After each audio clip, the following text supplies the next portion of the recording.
তালপাতা রান্নাঘরে ছোট বড় সকল ভাই বোনকে শুভেচ্ছা স্বাগতম নতুন ভিডিও দেখার জন্য। আজ আমার ভিডিওতে থাকবে এক পিস তেলাপিয়া মাছ আর লাউ শাক দিয়ে আমি কি রেসিপি তৈরি করেছি।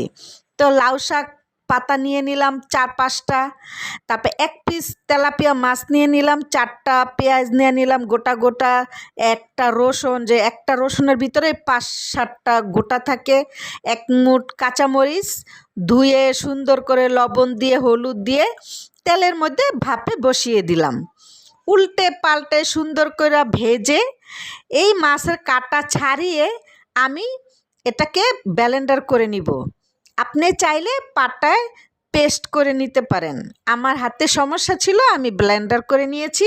পরিমাণে লবণ আর সরিষার তেল দিয়ে মাখিয়ে কি মজার একটি ভর্তা হইছে রে ভাই, না খাইলে বিশ্বাস করবেন না কি যে মজা, সেটা কিন্তু বলে শেষ করা যাবে না। আজকে আমার এই ভর্তার ভিডিওটি কেমন লাগলো অবশ্যই কমেন্ট করে জানাবেন। এই পর্যন্ত বন্ধুগণ, আল্লাহ।